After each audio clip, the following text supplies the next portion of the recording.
Welcome to our series, Dyin, Cryin and Lyin on Two Luckies, the podcast. This is a series where we rewatch Little House on the Prairie, a show that we loved when we were kids, and we give our perspective on it as adults. As adults, and I must say, watching it as an adult has been very different. It's been extremely different, and we found out that their plots tend to have three main categories. They are either dying, They're crying, or they are lying. And we figured out that they have 2 out of the 3 categories every episode. So if you want to know what it's like to sit in the car with us and have us tell you a story with categories, you're about to find out. So buckle up. Here we go. For Two Luckies, the podcast presents Dyin, Cryin, and Lyin. Season 2, Episode 4, In the Big Inning. We start off with Laura, and she is running down the driveway, or you call it the driveway now, of the little house. She was trucking. I mean, these kids ran a lot in this show. And she's running there with her lunch pail, and she goes into the barn, and Pa is over there making a baseball bat with a primitive kind of lathe that he was stomping up and down with his right foot to make the bat turn around while he was doing the sanding with a sandpaper that looked very modern to me, honestly. And then you hear the even though his foot stopped. So I thought that was a little bit of an interesting thing to just mention. We got to call out the production crew on that. Yes, we got to call that out because whoever was on the sound that day was a little late on the take. But he's making this bat because they're getting ready for this big game, and there was another mention of, well, you always say, and he was like, well, if I said it, I better get practicing it. She loves throwing his words back in his face. Oh my gosh, this whole show is like Pa says lately. So I mean, this season specifically is just like Pa always says, even to him personally, they're like, well, you always said. We're inside the Ingalls house now, where Chaz comes in with his bat after informing everybody he finished that, and the rocking chair for Mrs. Mumford, was it? Somebody like we've never heard of before. Anyway, so let's give the internal updates. We got Carrie. Carrie is not in a high chair still. She's in a regular chair at the table that everybody else sits at. And Chaz is still in that season 1 shirt. Yes, the strongest shirt on the planet. And meanwhile, Ma's been feverishly working on his, I guess we'll call it a uniform shirt. Yeah, kind of. I mean, it really looked like just like one of those tight undershirts you wear in the wintertime. It's a pink shirt, and it says WAL. Yeah, so it's not finished yet. Yes, she's been working very hard on it, and it's going to say Walnut Grove eventually. And we also learned that it's Sleepy Eye they're playing. I guess last year, Chaz's team lost 36-0, and they called the game after the 3rd inning on account of darkness. I feel like they called it because they got their butts whooped, but either way... Well, that's more of a football score than that is not really a baseball score at all. But they're gearing up for the big game. Yeah, getting ready. So Pa goes jingling with those horses from the 100-mile walk, his dream team of horses over there. He's got Laura, and he has a repaired rocking chair for Mrs. Mumford. Yes. And we see Mr. and Mrs. Mumford. I think he's Jebediah, and she's Margaret, or I think it was Margaret. But either way... Laura asks for a drink of water. All the adults go inside, and while she's out there, she sees a chicken hawk, and she runs and tells them, this chicken hawk's gonna get this chicken.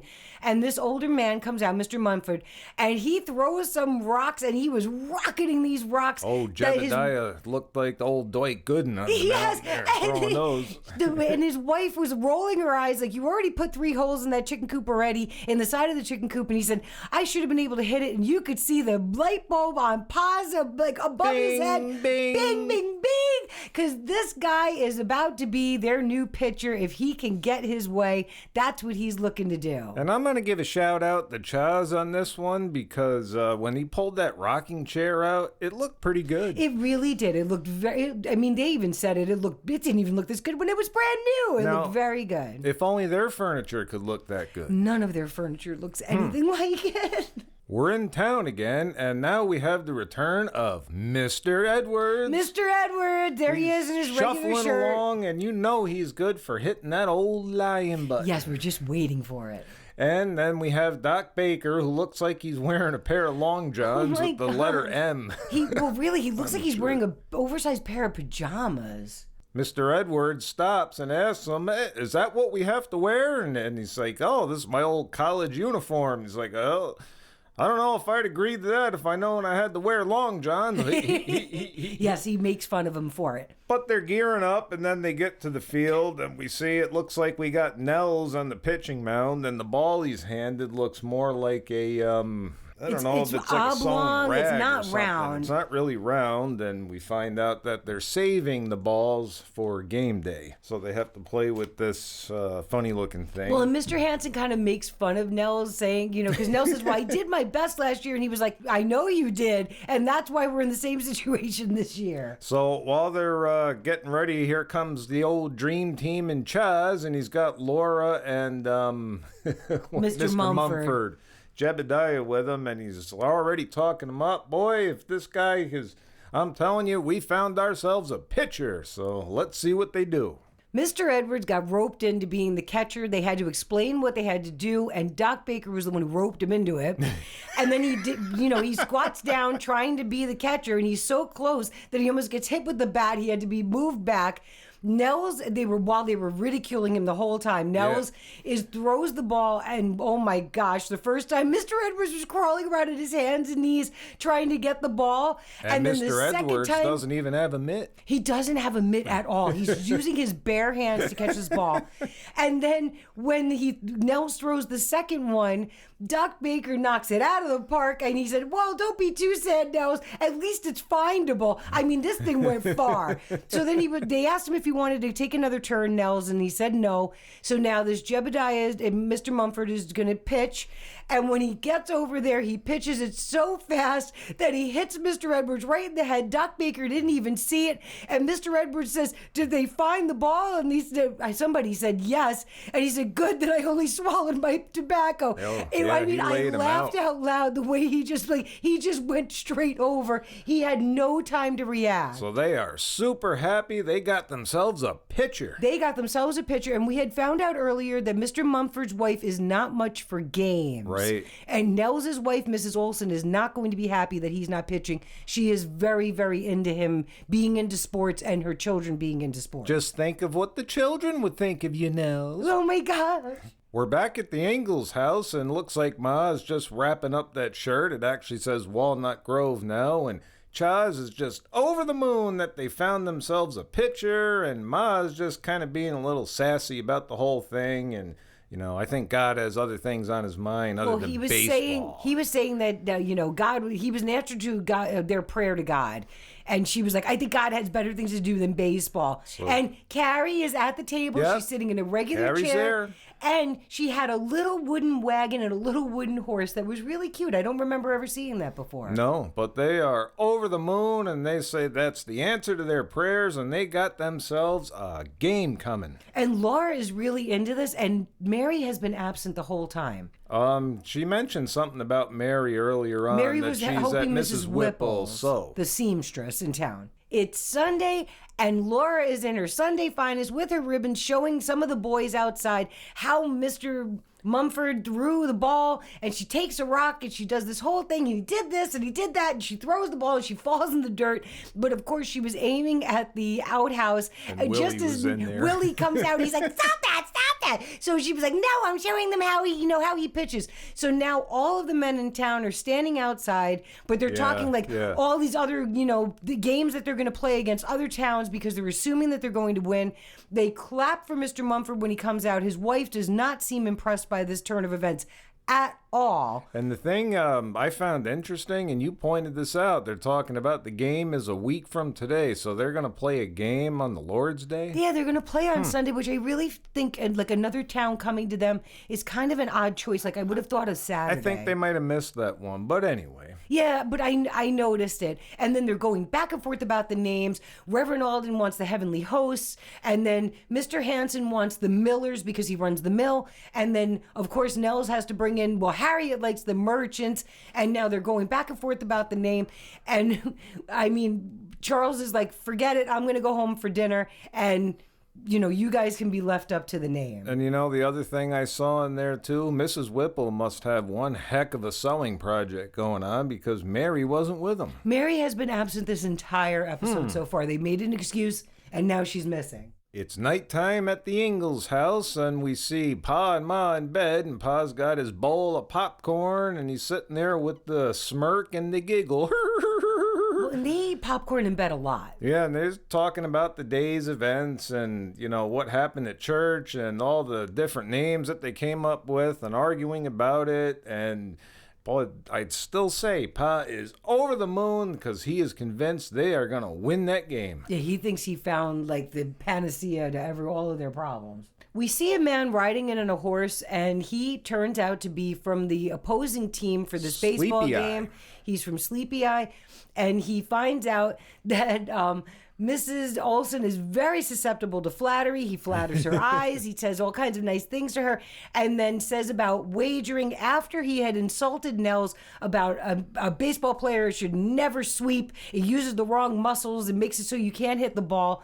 But he even inquires about what Nels is going to be playing. But Mrs. Olsen is now convinced to start betting on the game because he wants to get the betting in early because a lot of people are worried about betting on the Sabbath. On the Sabbath. Right. So he doesn't want to interfere with the Lord's day. So he figured, let's get our gambling in early. They've been a little slow with our categories, but I think we can honestly say that him coming up and complimenting Mrs. Olsen about how she has such lovely eyes, I think we might be able to call that a little bit of lying. Just a little bit, because she does have really pretty eyes, but he wasn't saying it for that purpose. He was saying it for the purpose of getting her to wager before the Sabbath day. So Mr. McBurney from Sleepy Eye has just come out of the mill office with Mr. Hanson, and he was over there and was kind enough to do some wagering with him. And we got Mr. Edwards out there, and old Chaz coming out, still wearing the same shirt. You go, Chaz. And we find out that he was all upset that Nell said they named the team the Merchants. No, Mrs. Olsen had named the team the Merchants. That's right, named them the Merchants. Nope, now he just let them know that it's the Millers.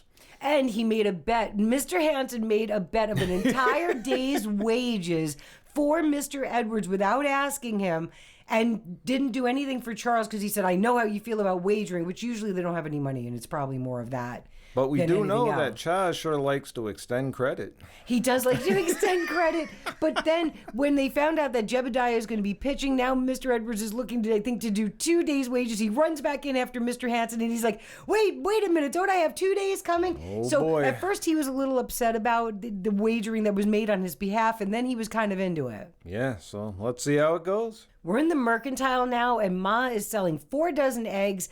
And when Mrs. Olsen, they're snipping back and forth with each other as usual. Because Mrs. Olsen says, wow, your hens are laying very well. And she says, well, with the price of eggs this low, they have to. And then Jebediah, the new pitcher's wife, comes in.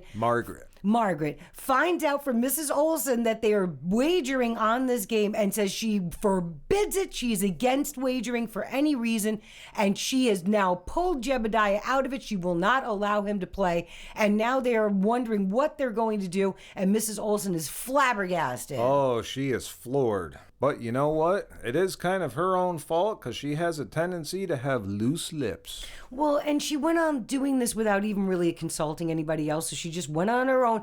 And Jebediah's wife said, well, this is a good lesson for you. Well, I guess so. We're over at the mill, and it looks like Mr. Edwards is fashioning himself some kind of a homemade mitt, because he really jacked his hand up over there catching for old Jebediah. So he's got a big piece of jerky, and he put his hand in some kind of a sack. Yeah, it was some kind of cloth string sack. to it. And while all this is going on, you see Jebediah coming over from the wagon with Margaret. Yes, his wife had pulled away. His wife was driving the wagon, and she pulled up in front of the mercantile, which was right across from where the mill is. And she sends him over and says, go tell them, like he's a little kid. Yeah, so he's got to tell him that he can't play because his wife won't allow it, thanks to Cha's wife and Mrs. Olsen letting them know about the bet. And old Chaz, he's got to, pipe right in there. Maybe I should go over and talk to her. And then when she calls over Jebediah, he changes his mind. No, I don't think it'll do any good.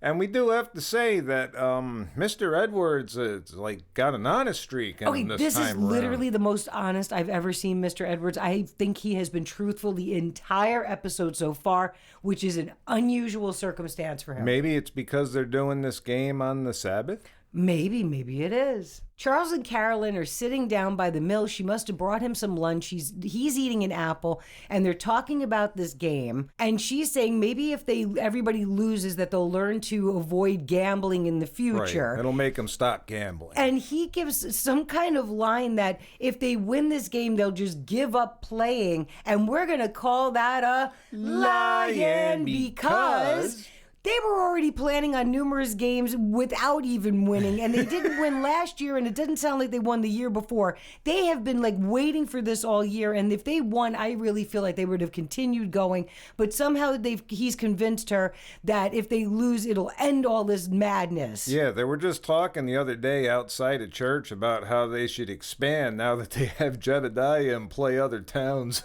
Right, and now they lost Jebediah, and they are still trying to win this game. I mean, she even went so far, Ma, as saying, maybe you should cancel the game. I'm going to say, thank you, writers. You didn't forget us. Exactly. We were wondering. This has been a very honest episode. We're inside the schoolhouse where they're having the Women's League meeting. Yes, it's the day before this baseball game. It's kind of funny because they're having the Women's League meeting, but Reverend Alden's there. It's like he's presiding over it or something. It seems like it's probably a good thing because in the course of their talking, old Caroline, Ma, gets up and tries to convince Margaret to let Jebediah pitch. And as soon as it comes up about, gambling is an abomination and it it's only profits the devil. She has the slick idea to turn around and say, well, what if all the winnings were donated to the church fund? And if you could see Reverend Alden up there doing a happy jig, because he's trying his best to avoid that lion, saying, oh, well, yes, it's, normally, but normally it's a bad thing, but you're throwing that but in there, so. Well, and Ma tries to say about how it's no different than a turkey raffle. They have turkey raffles to raise money for the church, and this isn't any different. And now Mrs. Mumford finally relents and says Jebediah can play. She won't get in the way of it as long as he still wants to play. When the meeting is over, we see Charles over there with the dream team waiting for Ma. She comes out. I don't know where the kids are. We still haven't seen Mary anywhere. And Chaz was wearing the Christmas shirt. He was wearing the Christmas shirt. Go Chaz. All the women come out. They file out. And Ma is kind of lingers back with Reverend Alden.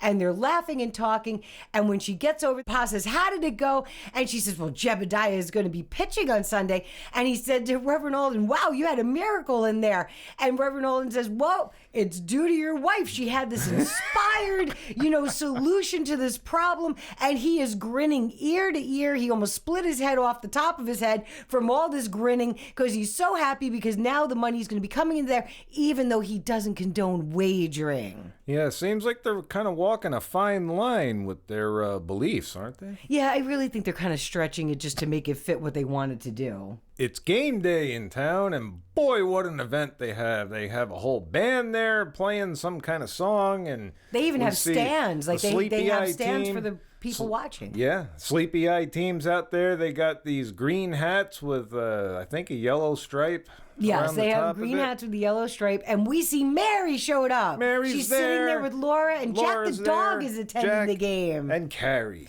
Carrie is sitting with Ma, and Ma is sitting with the women. So there's the Walnut Grove team sitting on the side, still looking like a bunch of farmers. That's what they are.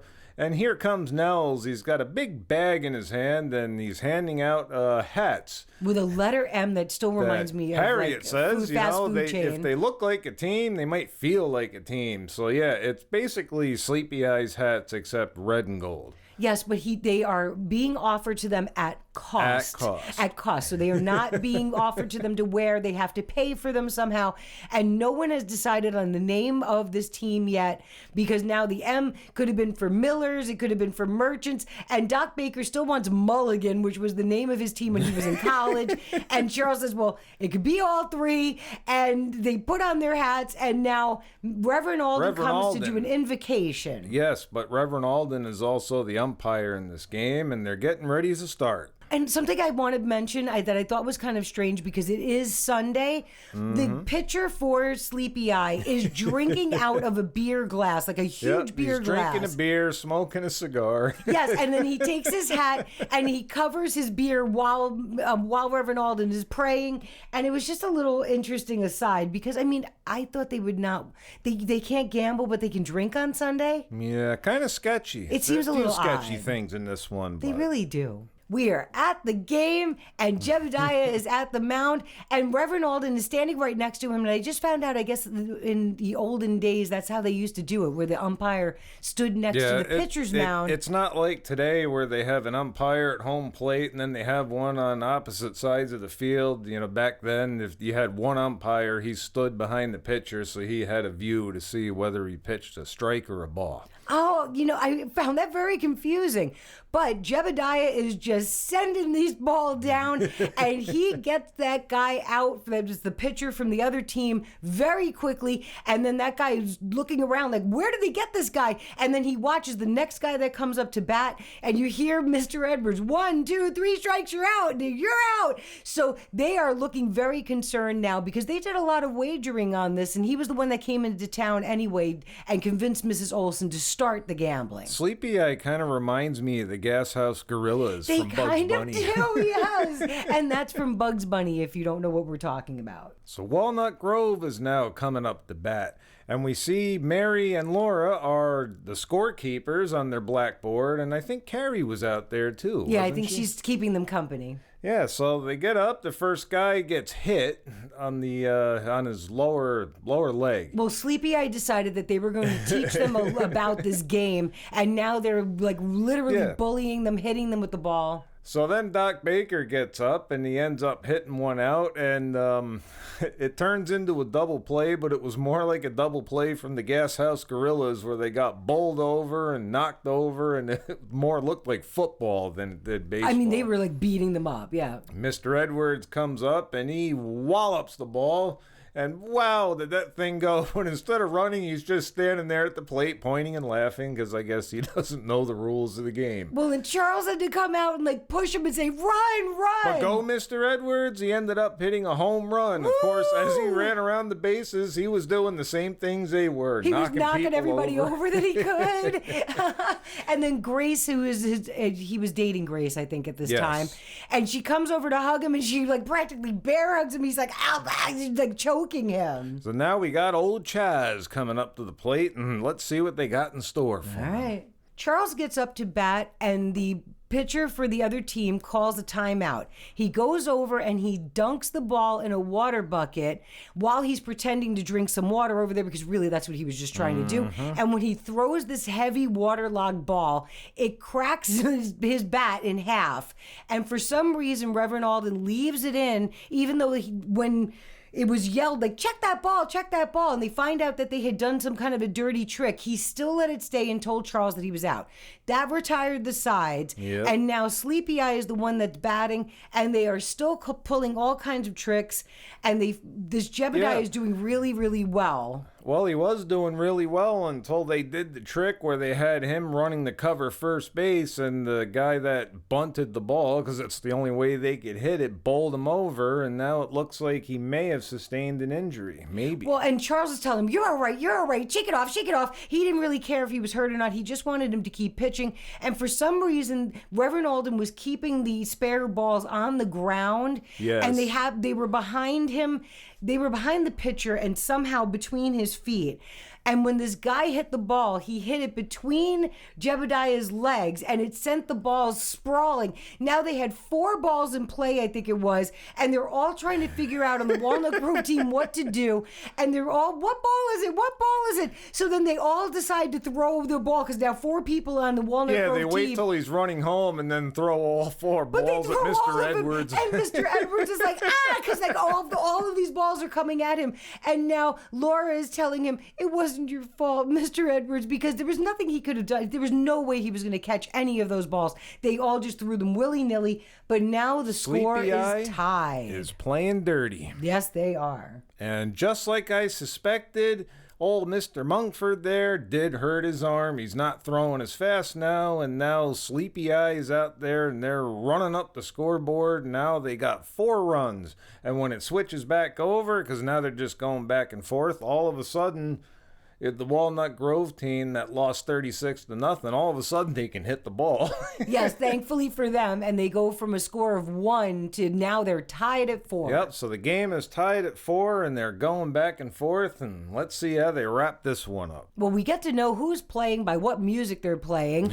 And we finally get to the point where the Sleepy Eye team has 8 and Walnut Grove, I think, had 5? No, I thought they had 5. 4. Oh, so they have 4, and at least 4. they're not getting beat as bad as last year, but that's what Mary says. But the game is not over yet, and Laura says, we just need to cheer harder. They're in the last inning, and it's going to be interesting to see if they can pull this one off. Yeah, it's going to be a hard thing to do. But, you did make a good point before.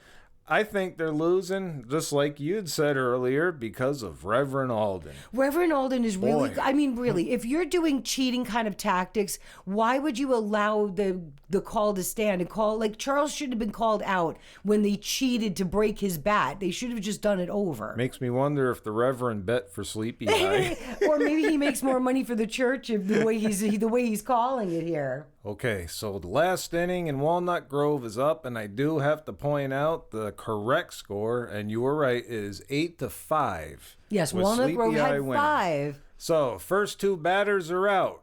Then Nels gets up and manages to squeak out a hit. And he gets on the base. I believe we had Mr. Edwards got hit by a pitch, so he gets on base. I think they didn't want to risk it because he had gotten a home run before. Yep, and then we had Doc Baker who managed to get a hit. Now the bases are loaded, and who's up but good old Chaz. Good old Charles. Who, after watching a bunch of pitches, and now he's facing strike 3, but instead he hits the ball way out into the outfield, and now everybody's rounding the bases. Mr. Edwards had to make Nels move off of third base because Nels was just standing there like, I don't know what to do. The game ended up getting tied, and Chaz was the winning run. He comes running home, and the guy catches the ball right at the plate, and he ends up bowling him over. And next thing you know, there's a bench-clearing brawl, and there's just bodies flying everywhere. And Mr. Edwards is like kicking everybody's butt, and he's like pulling people off of them and like throwing them around. It was really funny. But when all was said and done, the Reverend calls out, he was safe. And he goes, no way, I had him. I had the ball. He says, where's the ball? And Reverend Alden shows that he had the ball. Holding it, so Walnut Grove actually won by a score of 9-8. Yay! Woo! Yee-hoo! Well, now Caroline and Pa are laying in bed, and she's playing with her braid, and she's got this smile on her face, and she looks over and she said, well, that was an exciting game. And he says, well, we got to wrap it up because that was the idea, that they weren't going to continue with this. They'd go out on top, they'd win the game, and then they would just give up the game. That was the premise. Right. And then Ma says, well, I never said that, and we're going to call it Lyin because you did so say it. We heard you. Yes, you And did. now you're over there getting ready to sell tickets for next year's game to fund the school thing. But we had the first time out of all of these episodes that we've done now, we have had the first time where they only hit one of our 3 categories. Just one. Just one. So there was Lyin, but no one was crying unless you consider them actually yelling out as some kind of crying. But we didn't really consider. Nobody was crying with tears. And everyone stayed alive, so no one was dying. So it was the first time this has happened to us, but we still say this is dying, crying, and lying, baby. Yes, sirree. So we know they're going to bring it out there later, and usually they don't go very long without having all of our categories in some way, shape, or form. And Mr. Edwards, I will say this was the most honest Mr. Edwards I thought he would be good at least for one. He is usually good for a whole heap and helping of Lyin, but today he was very, very honest. He did lay out a pretty good butt kicking, though. Yes, he was kicking butt all over the place. It was actually fun to watch. And at the end of all that fighting, he went up to the pitcher and smacked both of his cheeks and then ran away. And I found that amusing. So now you have to be sure to join us for the next episode to see if we can get back to at least 2 of them. which is entitled Haunted House. Ooh, Haunted House. So let Haunted House start hitting our categories, because this one actually did not, and we were surprised. We're surprised. We're surprised. And that concludes this episode on Dyin, Cryin and Lyin on Two Luckies. Two Luckies, the podcast. We release these weekly, and there's a whole bunch of them out already, so go check them out. We'll see you the next time. We're out. Two Luckies, the podcast. Two Luckies, the podcast. Two Luckies, the podcast. You made it to the end. You stayed. Congratulations. Woo! Today's fun fact. We found out that they are rebooting Little House on the Prairie. They're rebooting it. They are doing it again, so if you want to get caught up on all your dying, crying, and lying, follow us, and then you can watch them and see them die, cry, and lie again, maybe. I don't know exactly how they're rebooting it, but they're doing it there, and we're glad you stayed. Thanks for staying with us. We appreciate you.